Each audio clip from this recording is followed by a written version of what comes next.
हमको भगवान जी राम जी सपना दिए, हमको बोले देखो चंद्रशेखर हमको लोग बेच रहा है बाजार में, तो बाजार से बिकने से हमको बचा लो। और इसलिए हम कभी कभी बीच बीच में एक सत्र को लाते हैं सामने। मैं सही बात बोलते हैं भाई, राम जी का संदेश है कि वनवास द्वारा। देखिए, चंद्रशेखर जी जब से मंत्री बने तब से उनका विवादों से नाता बढ़ गया है और मुझे लगता है कि जब तक वो विवादित बयान नहीं देते हैं तब तक उनका खाना नहीं पचता है। यह सपने की बात है तो हमको भी भगवान कृष्ण सपने में आए थे रात में, बोले कि अरे तुम्हारा पड़ोसी चंद्रशेखर है, ये पागल हो गया है तो इसका इलाज करवाओ। नहीं इलाज कराता, उनके पार्टी के लोगों को जाके कहो कि राजद के लोग, जेडीयू के लोग जिस गठबंधन में है ये लोग इनका इलाज कराए। नहीं होता है तो चंदा मांग के भी इसका इलाज करवा दो, कांके में जाके भर्ती कराओ, तब जाकर के ठीक होगा। और यही करना पड़ेगा इनको, बगैर कांके में भर्ती कराए इनका कोई इलाज नहीं। कल शिक्षा मंत्री ने बयान देते हुए कहा कि मेरे सपने में राम आए थे और उन्होंने कहा कि मुझे बचा लो, ये भाजपा वाले मुझे बेच देंगे। तो इस पे रिएक्ट करते हुए भाजपा विधायक नीरज बबलू ने कहा कि मेरे सपने में कृष्ण आए थे शिक्षा, और उन्होंने कहा कि शिक्षा मंत्री पगला गए हैं, उनका इलाज करा दो। तो इस वीडियो को आगे देखिए किसने क्या कहा। हमारी बात छोड़िए, जब प्रभु श्री राम जी सबरी के युद्ध में खाए तो उससे ज्यादा गणित हम लोग बने। अब बात, अब सबरी के बेटा अगर मंदिर में न जा सके तो दुखद बात है। राष्ट्रपति और मुख्यमंत्री तक को जाने पर रोक दिया जाता है, गंगा जल से धो दिया जाता है। अब ये चर्चा होगी तो भाई देखिए ये सत्य है कि नहीं, आज के तारीख में भी यह सत्य है। तो मेरा ये कहना है, भगवान कृष्ण जी सुपद भगत के यहाँ खा लिए तो भगवान कृष्ण हम लोगों से ज्यादा जरूर, उनसे ज्यादा गणित हम लोग हैं। उसको छोड़िए, बाबा धर्मराज के सेवा तो आप करते हैं।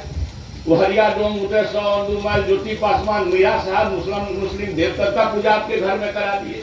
अब मुसलमान मीरा साहब की पूजा इस श्रद्धा से होती है कि कोई भी भगत भगत का अंत उसको सुसार कहते हैं, बिना मिलान गाए हुए मीरा साहब को खुश किए हुए, स्तुति किए हुए वो भगत का अंत भी नहीं होता। जिस धरती पर अब समझिए उस समय क्या स्थिति रही होगी कि बाबा धर्मराज एक मर्यादा पुरुषोत्तम के रूप में आए और सब जाति व्यवस्था को खत्म करते हुए संदेश देके चले गए। हम लोग पकड़े हुए हैं पांव को, न हम छोड़वे नहीं करेंगे। हम जो बोले तो उसको मोहन भागवत जी 2 बार बोली, तो मोहन भागवत के जी काटने पर तो 10 रुपया लोग ने रखा कि शेखर के जी पर 10 करोड़ को कीमत हो गया। आप विचार करिएगा यहाँ क्या काम है भाई। मोहन भागवत आप बताइए, मोहन भागवत जी 2 बार बोले हैं कि नहीं? हमने तो कहा पुरखों की गलती से जातियां बनी, हमने पंडितों पर आरोप लगा दिया। मोहन भागवत जी पंडित होते हुए भी पंडितों पर आरोप लगा दिया। तो मोहन भागवत जी चूंकि बड़े आदमी है तो उसके जी काटने का फतवा नहीं हो। चंद्रशेखर एक राज्य का शिक्षा मंत्री है और इस व्यवस्था का पिछड़ी जाति शूद्र जाति का है, तो भाई हमारे जी काटने का तो 10 करोड़ आप लोग जानते हैं, जानते नहीं 10 करोड़ है। आप समझिए, विचार करिएगा 10 करोड़ क्यों। तो मतलब कोई सत्य ना जाए, आज के तारीख में चीज सत्य समाज में नहीं जाए, यह चिंताजनक है, दुखद है। जो ईश्वर ने संदेश दिया प्रभु परमात्मा ने कि देखो छूत अछूत कुछ नहीं है।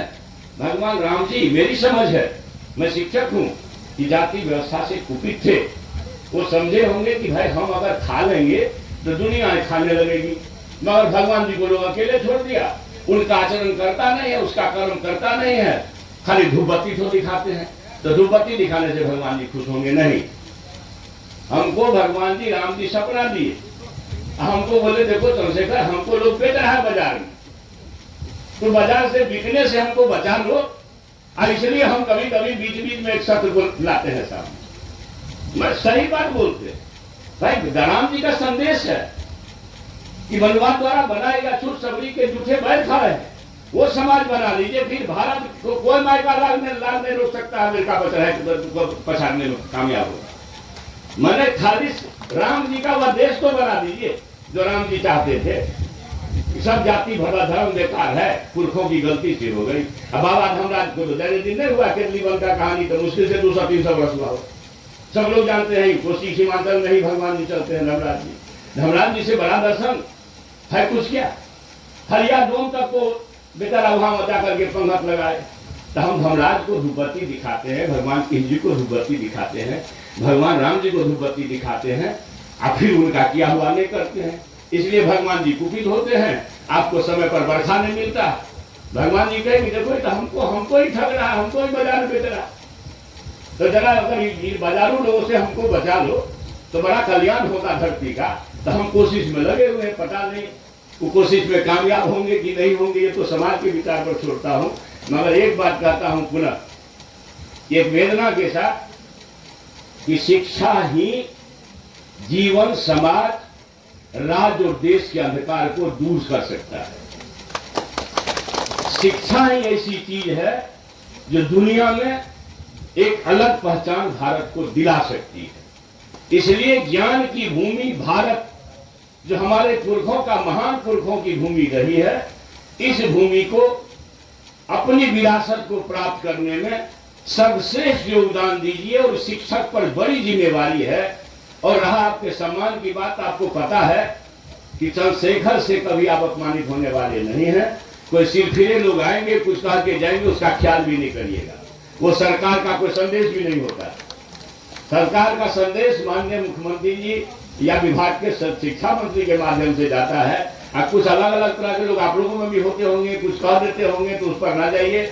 सरकार आपकी सरकार है, हर समय आपके सम्मान और मान, और आप तो शिक्षक हैं, समाज के दीपक हैं, और हमारे पौर को, भविष्य को खड़ा करने में सबसे बड़ा योगदान आपको है। भारत भूमि को ताकतवर बनाने में आप आज सो जाइए। धन्यवाद। आज का वीडियो यहीं तक। अगले वीडियो के लिए हमारे साथ जुड़े रहें। तब तक के लिए हमारे फेसबुक पेज को फॉलो करें, हमारे यूट्यूब चैनल को सब्सक्राइब और लाइक जरूर करें।